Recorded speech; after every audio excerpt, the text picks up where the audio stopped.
What's up, succas? I am here as my first video vlog for those of you that have requested it to talk about what I do. Now, before I start, I'm going to give a little background information. My first ever video was on Reddit. I saw somebody who posted the question of like, why doesn't anybody talk about what they're passionate about anymore? Basically, you ask your friend, like, what do you do when you're not working? And they can't give you a straight answer, whether it's like, I enjoy long walks on the beach, or I enjoy playing with my dog, or I read books in my off time. And it just seems very bland and boring. And so his whole proposition was like, somebody should drop information that a person knows that's completely separate from what they've learned outside, like in the normal world. So something you've learned either watching YouTube or you decide to pick up a hobby. And for me, like especially since COVID hit, I was furloughed from one of my jobs. And this was before I had two jobs. And so essentially it came across that I wanted to start a small stream about like what I do in literally my pastime, what I am not doing as part of work, or what I'm not being paid to do. So essentially it came across that I wanted to drop a stream, which is basically a small video, 45 minutes long. And so I started streams 1 and 2 about my pastime, which is succulents. I have over 40 different species and under 30 variants, so I definitely have a plethora. This is just a small sample of what's behind me. So it essentially came across that I thought I'd just start with streams 1 and 2, and I didn't think anything of it. I had, like, my first video, I had about 100 people talking. It is a live stream, so I can video talk, and then people will chat with me. And so it was like essentially a live conversation where I would answer out loud and somebody could pose a question. And it was a great conversation. So I had 1 and 2. And the first one, I had about 100 people talking, and the second one was about 39. It was a conversation of 39, but I didn't mind it. And I thought, yeah, this is definitely something very interesting. A week passes by, and I get a DM from somebody, a private message, and they ask me, they're like, oh, you should do a follow-up. So I did a follow-up of 3 and 4. And then thought, okay, you know, this is kind of a slow going process. You know, nobody's going to be interested. And then somebody else completely separate of the first person reached out, and they're like, hey, I was actually learning something. Why don't you do another few video sessions? So then 5 and 6 became 9 and 10. And I thought, if I hit 10, maybe I can hit 15. So I followed up with 11 and 12. And now I'm starting a YouTube because I've officially hit 25 video streams. And it's a great conversation. I love having the topic to talk about. And a lot of people have actually reached out to me regarding like my growth of succulents or my propagation of succulents. And I have had many, the plethora of conversations with people who are really interested in either growing plants or, you know, also growing succulents. And for me, I'm in Northern California, but for other people, those of you who are in Texas and Florida, even New Zealand, I know it's a little more difficult to come by depending on your weather or like, drastic temperature changes. So I really appreciated just having those people reach out to me and say, hey, I was able to buy my first succulent, although it is an indoor succulent, it's like thriving. So I was really happy about that. And then somebody suggested that I start a Patreon, and I thought, well, currently we're in a pandemic, you know, COVID hit, and so I don't want to start taking people's money. That just doesn't seem right to me, especially now. And so somebody decided, like a suggestion, I make t-shirts, or, you know, I send them plants. And again, you know, it's a little difficult right now that if I send you something, you have to sterilize it or you have to wash it. And especially if I'm sending you plants, you're receiving plants from me, and mail is a little short as far as like travel. So if I send one of my succulents to Texas, it might be there, you know, it might take several weeks rather than days. And then the only problem is like the possibility of that succulent dying. So this is kind of a way I can reach out to those people who have like specifically asked. So I went through all of the streams, all 25 of the streams that I have created on Reddit, and I'm going to drop the number 1 through 10 most asked questions, especially regarding Succulents. So question number 1 is, what is a succulent? Now, a succulent is a plant, and there's different kinds of succulents. Cactuses are also succulents, but not all succulents are cactuses. So oftentimes when you see a cactus, you think of like very, very spiny. And the only reason I use this as an example is because this is more available to me. The other cactuses that I have are a lot heavier or a little more difficult to like put in full view of the camera. So oftentimes when you think of cactus, you think of spines. And so that's one of the things that I have been learning, especially for a coastal town, like how to raise cactuses surrounded by beaches for me. So what is a succulent? A succulent is specifically a plant where their leaves are venose. That is venose. They're aggravated with a bunch of veins that hold water. So that's oftentimes you'll find that in aloes. And so they hold water, they hold nutrients that they seep from the soil. And ultimately that's why we use them for like our sunburn or our faces, to wash our faces, is because they seep nutrients that essentially soil provides. So different textures of succulents is you can have very thin leaves, though they're still very veiny, but the thinner leaves are for like less sunlight, whereas the bigger leaves are for more water absorption. So this would be greater sunlight and they need to hold water longer. And this is an aloe type. This is a smooth leaf aloe. Depends on who you learn from. Another place you can find them is in a coastal area. So this one I found on a cliffside. And the cool thing about succulents is that they're neglected plants. So they evolved from being in areas of high drought where like either they're not getting a whole lot of water or just too much sunlight. So they need to be able to hold water. And so essentially that's where I plucked this guy. Very little water because it's by the beach, so it's not necessarily getting the like pure water or purified water. So I pulled this off a cliffside. It was growing on sand and in rock. And then other places you can find them are in drier areas, just like my cactus. And generally the majority of the plants that I currently have in reach are from South Africa. So they do get some water, maybe not a whole lot. No reference to the rains down in Africa where you think, well, obviously they get so much water. Not all of them. So then question number 2 I often get asked is, how do I care for a succulent? Well, oftentimes you can get them just like I had, in a small pot. You can purchase them from a store.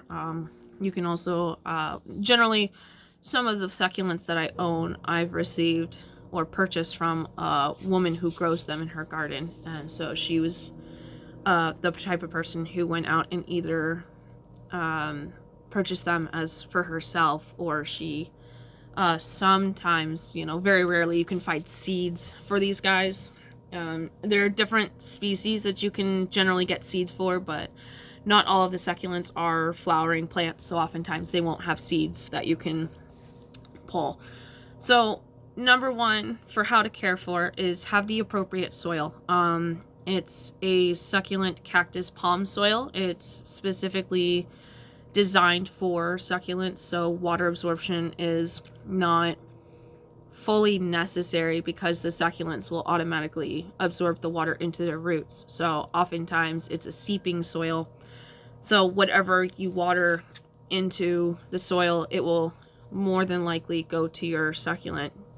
And also do not overwater. The majority of my succulents, I can spread a small measuring cup of water amongst 7 different succulents. So not overwatering is very important.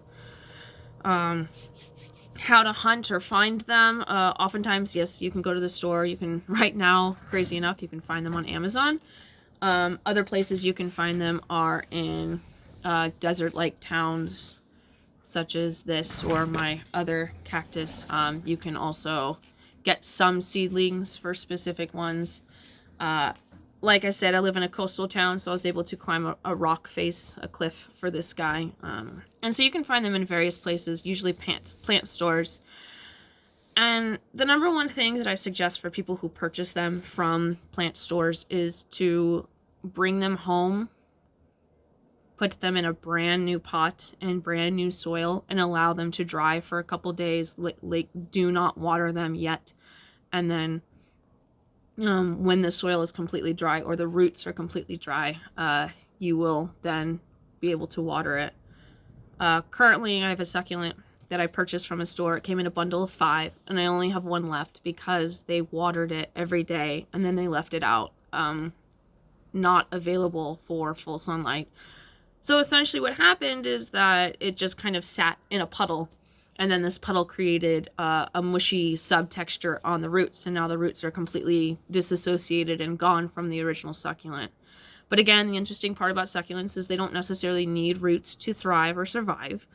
So yeah, as soon as I got it, I had to put it in brand new soil, and I haven't watered it in a month, and it's still doing very well.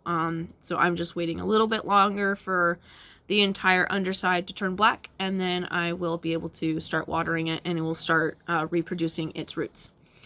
So the cool part about succulents is, like, this guy.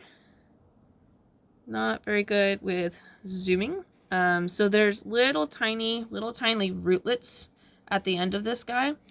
And that's a propagation or propagated leaf. And it can just as easily turn into one of these just fine. Another interesting portion about them is that you can find them at the end of basically dead sticks. This is necros, Necros. Yes, it's a D&D term. It means death. Cell death, but this particular succulent is still alive, still thriving, so that's why I leave it on this. And then once this gets a smidge bigger, I'll be able to put it in the soil by itself, and it'll reproduce roots. Again, another way you can find them is by beheading them, basically just pulling off the head. And eventually, once this, as you can already see, this is already black, so I can start pulling this away and leave fresh undergrowth, and then this will reproduce roots, and it will continue to re-thrive. So when you do the repotting, if you absolutely have to have a basic soil, what you want to do is a 90% cactus succulent soil and a 10% topsoil. The 10% topsoil, at least for my experience, those nutrients will seep into the cactus palm soil, and it will allow it to basically skip a session of shock. So when you do first either find or purchase or, repropagate succulents, that topsoil will allow for just that extra nutrient to enter the cells, and then they'll pop and become something a little bit bigger than what you first started with. So soil, I will eventually have a video on pH and specifically what that is. That will be at a later date. Currently, I have yet to test some of the pHs in my plants, so I think that will be my task to do on video and show people how to do that. So that is my soil mixing. Again, like I said, propagation, you can find them on leaves, you can find them on stalks, or you can behead them. I have a lot of succulents, so I can show each one individually later and basically give a follow-up on, how I found it and how I took care of it. One of the ones that I currently have is this little guy. And I did end up going out and purchasing a book because I was having difficulty identifying some of these. So this is a crassula species, and so they grow like this, and they can also grow tiny babies off of the in between each stalk. And so this is a current a newer purchase, and one of them I ended up finding on the ground, and I've just popped it right back in the soil, and it's doing just fine. The really interesting part about these guys is depending on how much sun exposure they get, they can turn light pink. They can have light pink layers. And then if you leave them in full shade, they stay just green. And there's different species that we can look at and discuss, like why they are a certain color. Especially a lot of the jades. I had a person reach out to me and, like, almost in panic, my jade is turning red, what do I do? And I had to reassure them that, don't worry, this particular species of jade is just fine turning red. Oftentimes, when you have them in direct sunlight, they will turn red. It's not a problem. It's not, a shock. It's just their exposure. And so this particular one is a red variant. So as you can see, the leaves are almost red, and they're still green in the center just because of the chloroplast, but it has more of that red in it. And later on, I'll start using scientific terms of what defines it to be red versus green. So that is definitely a conversation we can have. And then the last topic that I wanted to cover, which I will eventually get super in depth with, is insects, mold, and necrosis. So again, necrosis is cell death. We'll just start there. It's basically just when either the plant itself or an abrasion occurs, and it just stops sending nutrients and water to a specific location, and it just dies. This is often a case of either if a particular branch gets broken, or like this particular one, when I got it, this particular plant was in shock. This was broke off. So once I pulled away the rest of it, this is just what's left. So the necrosis will not kill the succulent that's off to the side, but if you do find necrosis at the base stalk of your plant, you will need to start it over.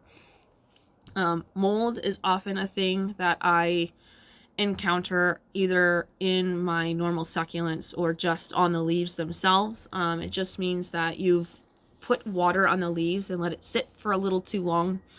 And so again, it's just like if you leave food out for a little too long, there's something on the leaf that is encountering too much moisture, and it's just kind of holding it there, and then it seeps into mold. And typically you'll either find slime mold, which again is caused by too much water, or you can also have a white mold, and that's because either an insect or something rested on the leaf just a little too long, and that can also cause a problem. And then the last conversation that we'll definitely have, and I'll also have an elaborative video about this, is mites. I am also having a problem with mites. And so, I've already tried the oil water soap mixture, and it worked for some of my succulents, but not all of them. Then I tried an alcoholic measure, which will just dissipate, once it dries, and that did well for a time, but of course, mites will return, and I can't consistently sit out there and rub each leaf individually. So essentially my last bet is to get a beneficial insect, so either a ladybug or a praying mantis, to feed on the mites that I have. Now, the reason that I would go for these insects is because I have a greenhouse, and the majority of my plants are resting in the greenhouse. Majority of my smaller, more fragile plants are in the greenhouse. I do have a genera of other succulents surrounding me currently, and so that will also create a factor of how many to order, or what insect I will specifically go with. Speaking of insects, and so that's something that I'll have to do my research and figure out what I want to do and how I want to do it, and then later on, like when I do that, I will put it in a video and just basically start the direction of what I want this video feed to become. So that is the cover of the 10 topics currently that I wanted to discuss. I do have a plethora of more. I will continue vlogging and video streaming as more questions evolve, and as I start this off, and hopefully people will find this quite informative. I hope that this conversation can continue. So I hope you guys have a great night, and I'll say it again. Peace out, succas.